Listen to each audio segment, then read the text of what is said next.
The man helping her deliver was the same one who abandoned her when she was pregnant. Pain hit her like a tidal wave.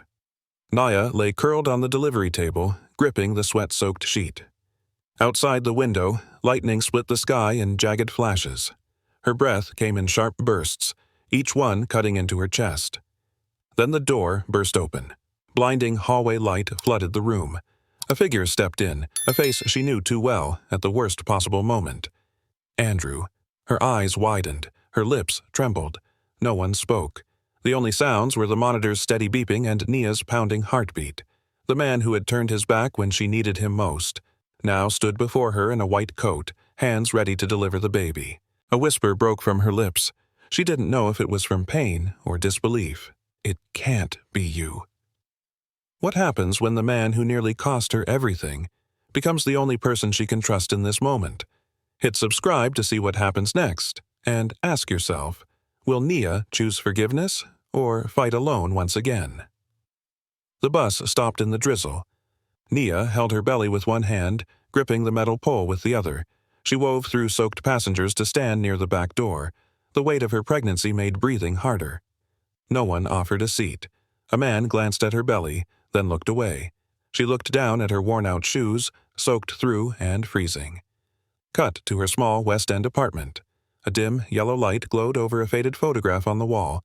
Her mother, in an old floral dress, smiling and hugging young Nia. A voice echoed in her mind. You don't have to be rich, just be kind. Nia sat on the edge of the bed, exhaling slowly.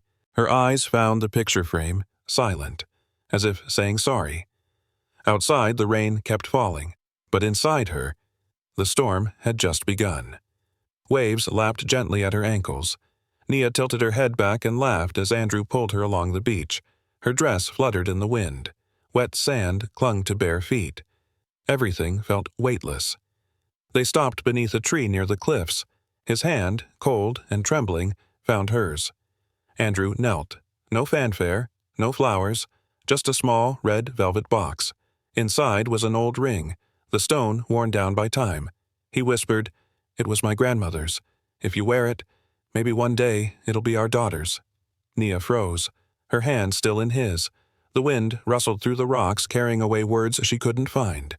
She didn't nod. She didn't refuse. She just stayed still, knowing this moment, no matter how beautiful, wasn't meant to last forever. Cutlery clinked softly against porcelain. The wine in their glasses remained untouched. Silence filled the room. Nia sat upright, hands resting gently on her dress, trying not to shake. Andrew's mother sat at the head of the table. Her gaze was cold, like the silver frame behind her. Dinner hadn't ended when the words dropped like knives. That ring was never meant for you. The voice wasn't loud, but it sliced through every sound. Nia clenched her fists beneath the table. Andrew looked down. No defense, no explanation, not even a glance her way. She swallowed hard, eyes burning. She smiled, so faint she barely felt it herself.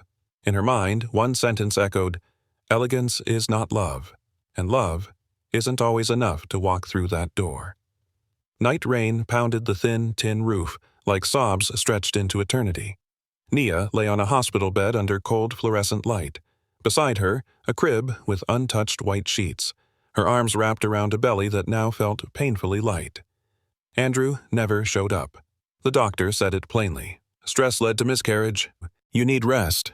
Nia didn't cry, just silence. Her eyes were dry, distant. The next day, a letter arrived from Yale. Scholarship revoked. Application deadline long gone. She packed her books into a box. At the bottom, a photo of her mother taped to the corner of the drawer. Nia sank to the cold floor, clutched the frame, and whispered through a cracked voice, "Mom, what do I do now?" No reply, just the sound of rain, steady as a heartbeat, slowing. Nia stood on the curb, one hand on her belly. Each contraction felt like a knife twisting inside her. Rain slapped her face. Her thin coat stuck to her skin. She raised her arm for a taxi. One pulled up, saw her, then drove away. The next one did the same. She dropped to her knees, clutching a lamppost. Breath short, body soaked. Her hands trembled as she dialed 911. "Please, someone come. I'm about to give birth." The line crackled. The voice on the other end cut in and out. All she could hear was wind, tires splashing through water, growing fainter. Another contraction hit. Naya bit her lip until it bled. Her hand gripped the cold metal pole, eyes shut tight. No one stopped. No one came. And the baby was coming. No more time. No more waiting. The ER doors flew open. A nurse rolled the gurney forward. Nia lay on her side, sweat matting her hair to her cheeks. She held out her insurance card. The nurse barely glanced at it. "No private insurance? Then you'll be in shared care." The voice was calm, like reciting numbers. Nia tried to lift her head. "I'm in too much pain. Is there—" "Sorry, it's policy," the nurse interrupted. They wheeled her down the hallway. The delivery room door shut behind her. The sounds faded. Heels, intercoms, the cold drone of AC. Nia turned her face to the wall, eyes open, staring at the ceiling. No tears, only the quiet ache of being dismissed. Not by words, but by a glance that never even looked her way. Another wave of pain, harsher. Nia bit her lip, gripping the bedrail. Her breath came in gasps. Her heart raced. Footsteps echoed outside. The door opened. Light poured in, and with it, a man in a white coat, a name badge, a familiar gaze. Andrew. She stared, frozen. Cold sweat ran down her temple. Her lips parted. "No, not you. Please." Her voice was weak, raspy, but thick with fear. Andrew stopped, gloves still on, chest heaving. Nobody said a word. The silence in the room was louder than any scream. Only the baby's heartbeat flickered steadily on the monitor, and the distance between them was greater than the storm still raging outside. A violent spasm tore through her. Nia arched off the bed, a cry caught in her throat. Her fingers clawed at the sheets, eyes squeezed shut. The nurse looked around in panic. The on-call doctor was stuck in surgery. No one else had arrived. Andrew stood in the doorway. 1 second of stillness, then he stepped in, slowly, pulled on gloves. His hands shook, barely, but enough. Nia opened her eyes, saw him approaching. She reached out to push him away. Her fingers brushed his sleeve. "Get out! I don't want you here." Andrew said nothing, just lowered his head, checked the monitor, placed a hand on her belly, like a stranger. Between them stood pain, a baby, and a silence neither had the courage to break. A newborn's cry split the silence like lightning. Andrew held the baby in hands once too far removed. Their eyes met, his and the child's, light brown, searching, almost lost in the blur of machinery and air. He whispered, to no one but himself, "Her eyes, they're like mine." No one replied. Even the nurse stayed quiet. Only the baby's cries filled the room, louder than the pounding of hearts. Nia turned her face away, but the tears had already soaked her pillow. She didn't know if she was crying from pain, from fear, or something else. Could one look, just one, make you question everything you thought you'd already decided? And what about you? If you were Nia, would you believe it was the look of a father, or just a cruel coincidence written by fate? Tell us what you think. Patricia, the head nurse, quietly signed the birth certificate. Doctor's name, blank. She filled in her own, just as she and Andrew had silently agreed with a glance moments earlier. Inside the room, Nia still lay on her side, her back to them. She didn't speak, didn't look, not a single word. Andrew stepped into the hallway. The door clicked shut behind him, soft, like a breath that never fully left the chest. The overhead lights flickered. The hallway was long, empty. The cold tile floor reflected his shadow, warped and uncertain. Andrew stood still. His gloved hand clenched tight, not yet removed. His face was drenched in sweat, but his eyes were dry. Something in him had just broken, but he didn't bend to pick it up. He just stood there, silent, in a place meant for saving lives. He chose to leave his own name behind. 3 a.m. Nia sat on the edge of her bed, hair a mess, eyes dark and sunken. Amani slept peacefully on her chest, her tiny breath the last bit of calm left in a long day. The nightlight cast a soft glow on an old envelope on the table. Its corners had yellowed with time. She opened it again. Her mother's handwriting, delicate but firm. "Don't stay silent like I once did. You have a voice. Don't let anyone take it from you." Nia read slowly. Each word pressed deeper into her chest. She stroked Amani's hair. Her heart felt empty, not from exhaustion, but because she no longer knew what she was feeling. She folded the letter again, but the words inside kept echoing. in the dark. Sometimes one sentence is all it takes to keep someone from falling. The phone rang mid-morning. Nia held Amani in one arm, trying to feed her while not dropping the phone. On the other end, a nurse from the lab. "We tested the baby's blood type. It matches Dr. Whitman's." The world froze. Nia went still. Her heart pounded, jolted back to something she'd buried deep. Are you sure?" "No mistake. The result is a confirmed match." Her grip loosened. Amani kept sleeping, unaware. Nia sank into the chair. Her mind spun. The room felt smaller. No noise, no explanation. Just one sentence, one detail. But enough to shake everything she had believed for the past 3 months. 3 rings. Then silence. Andrew answered, his voice low and clipped. "Hello?" Nia held the phone close, inhaled deeply, then asked the question that had haunted her for weeks. "Savannah, that night, do you remember?" A pause, just his breathing on the line. No denial, no surprise. "I do," he whispered. "I always did."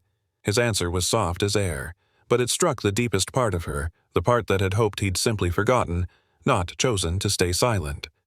Nia didn't wait. She hung up. Something inside her collapsed. Her heartbeat lost its rhythm. She pressed a hand to her chest. No more doubts, no more denial, only truth. And it hurt more than anything he could have said. The lab room was cold, unnervingly quiet. 2 chairs faced each other. Between them, a clear table, a sealed envelope unopened. Andrew stared at the floor. Nia held Amani, silent. Neither reached for the result. They already knew. Paper only confirmed what hearts had felt all along. Amani stirred. She pressed her hand to her mother's chest, then looked around, tiny eyes scanning, and reached toward Andrew. A soft, half-formed voice broke the silence. "Dada?" Nia's hands froze. Andrew looked up, eyes rimmed red. No more words, no more questions. Just one word, one moment, enough to close the distance, enough to swallow years of swallowed rage. Sometimes children say what adults are too afraid to. Andrew opened the envelope. White paper, black ink. He scanned only the final line. 99.98% probability of paternity. He looked up, his voice calm but firm. "I want to raise her too, no matter what. I'm her father." Nia stood opposite, holding Amani. Her eyes stayed on her daughter, but her reply was cold and clear. "I don't need someone who shows up too late." Andrew stayed silent. She went on, her voice lower. "When I was in pain, when I lost my first child, when I gave birth alone in a storm. Where were you?" No anger, just a list of absences. Andrew lowered his head. There was no argument, no logic that could outmatch reality. Some mistakes can't be undone with truth, only carried as consequence. The brown envelope sat neatly on the kitchen table, the edge slightly bent, like even the person delivering it wasn't sure they should. Inside, a savings book, enough money to send Amani to college. Andrew didn't say much, just left it there and turned to leave. But before the door shut, Nia called out. She walked over, placed the envelope gently back in his hand. "Money doesn't buy trust." Her voice wasn't raised, not angry, but solid, like stone. Andrew tightened his grip. His eyes flicked to the number, then back to her, and fell quiet. He thought he was doing the right thing. But sometimes what people need isn't the means to provide. It's, "I was there when it mattered most." And no bank keeps records of that. They sat across from each other in a tiny corner cafe. The tea had gone cold. Neither had touched it. Andrew stared at the table. His voice cracked. "That night, I was the one who delivered her." Nia didn't react. She waited. "I asked Patricia to sign instead. If the hospital found out, I'd lose my job, lose everything." He looked up, eyes red. "I was scared. I chose silence. I chose the title, and I left you behind." A long pause. No one filled it. Then he bowed his head, as if surrendering to himself. "I was a coward." Nia didn't respond. Her hand rested on the teacup, but she couldn't lift it. Not because it was hot, but because her heart was turning cold. Nia set the teacup down. The soft clink against the table rang louder than words. She looked directly at Andrew. Her voice wasn't raised, but it sliced clean through the silence. "I gave birth in a storm. No car, no family, No one by my side. She swallowed hard, then continued. And you? You stood there, in the delivery room. You touched your daughter, then turned away because you were afraid of losing your reputation. The last line broke from her chest. Her eyes burned. You don't need to say you were a coward.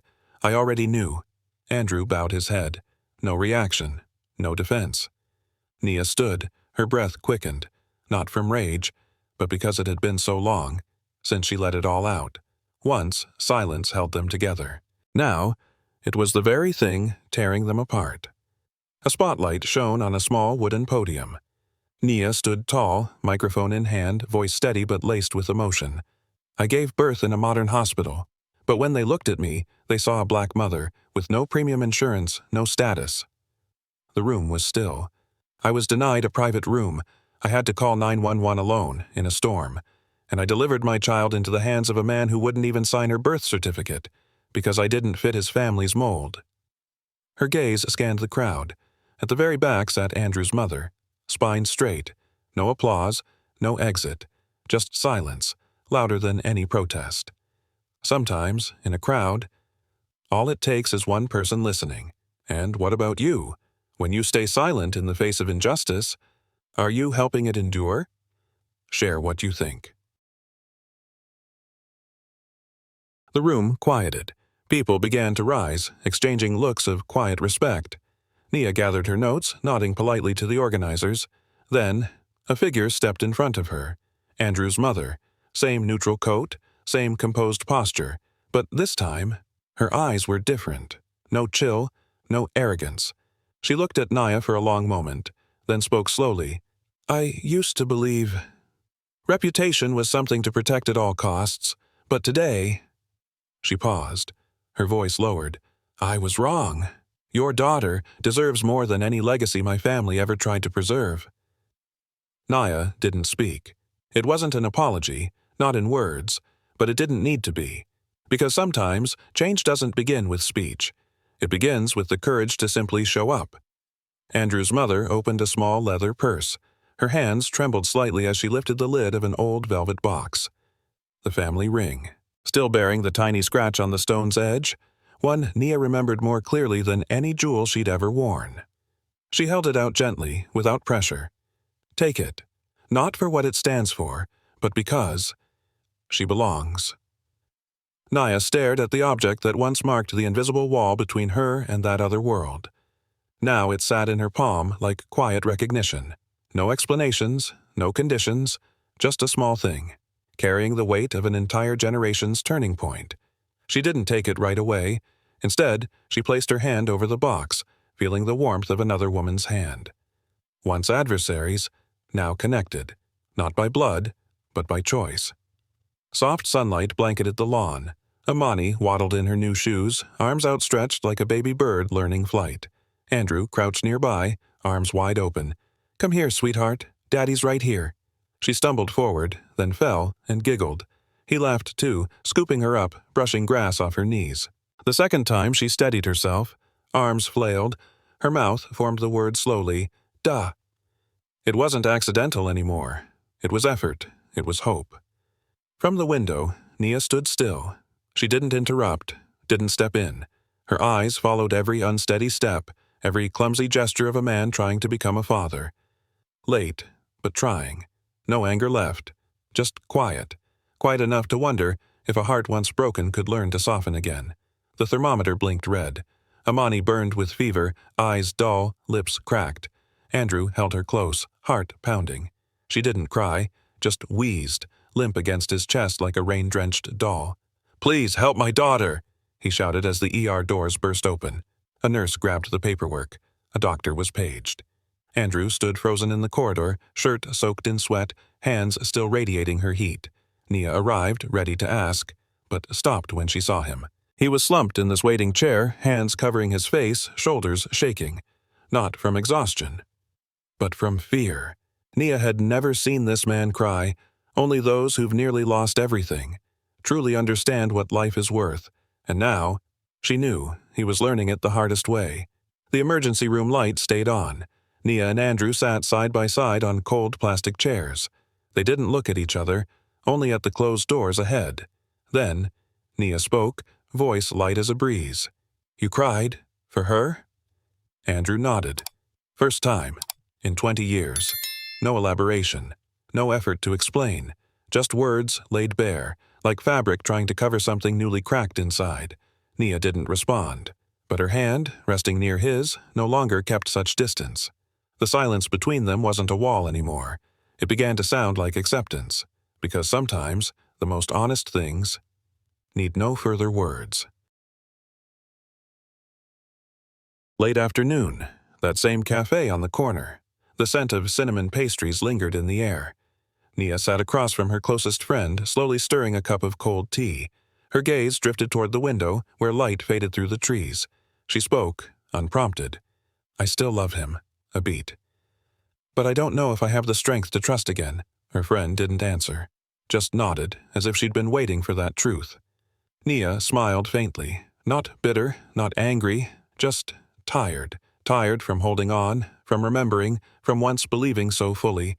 Love was never the problem. The question was, is love strong enough to forgive and maybe... Trust is what exhausts us most of all. A small dinner table. Steam rose from golden fried fish, warm white rice, and a bowl of boiled greens. Amani sat in her high chair, sticky rice clinging to her cheeks as she giggled. Andrew, seated beside her, roared like a dragon in the middle of a bedtime tale, and the princess escaped the tower using a spaghetti noodle longer than the Mississippi River. Laughter filled the room, golden under soft yellow light. Nia sat nearby. She didn't speak much. She just watched. A child who hadn't learned sorrow, and a man relearning how to be a father. No declarations, no big promises, just a warm meal, a small laugh, and sometimes the tiniest things remind you what family truly feels like. Night had fallen. Amani slept soundly, head resting on her tiny pillow. Nia sat by the window, her fingers brushing over a familiar envelope. The letter from her mother, its edges worn, paper soft as memory. She opened it again. Her mother's tilted script still clear. Love doesn't have to be perfect. It just needs courage to begin again. She read slowly, each word falling into the empty spaces she hadn't dared to fill. Nia looked at the dining table, still cluttered. Andrew's glass left a faint ring of water. His chair, still swaying slightly from where he'd just left. She didn't cry, just pressed her lips together and nodded. Maybe love hadn't died. Maybe it was just waiting. Waiting for someone brave enough to stop running from it. And she knew. She was getting closer.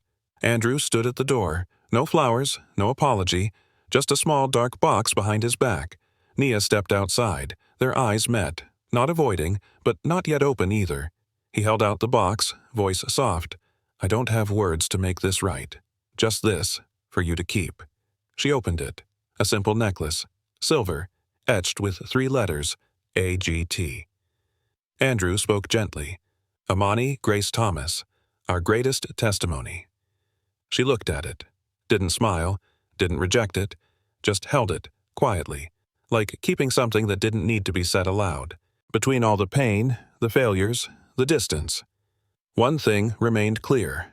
Amani was the living proof that something could still begin again. Amani ran across the lawn, hugging her old stuffed bear. Laughter rang out beneath the golden sunset. Nia sat on the porch steps, her eyes following her daughter. A soft smile tugged at her lips. Andrew sat a few feet away, laying out breadcrumbs in a line, waiting for the little one to collect each piece. No one said a word, but the silence no longer carried distance. We are not a perfect family. We never were. But, at the very least, we chose not to keep breaking each other. We chose to heal. Sometimes real courage isn't in forgiving others, it's in daring to begin again, after everything. Because love doesn't have to be flawless. It just needs to be real. If you've walked through heartbreak, if something inside you still feels unfinished, share this story. Subscribe if you believe some things still deserve to be healed. Someone out there might need to hear this too.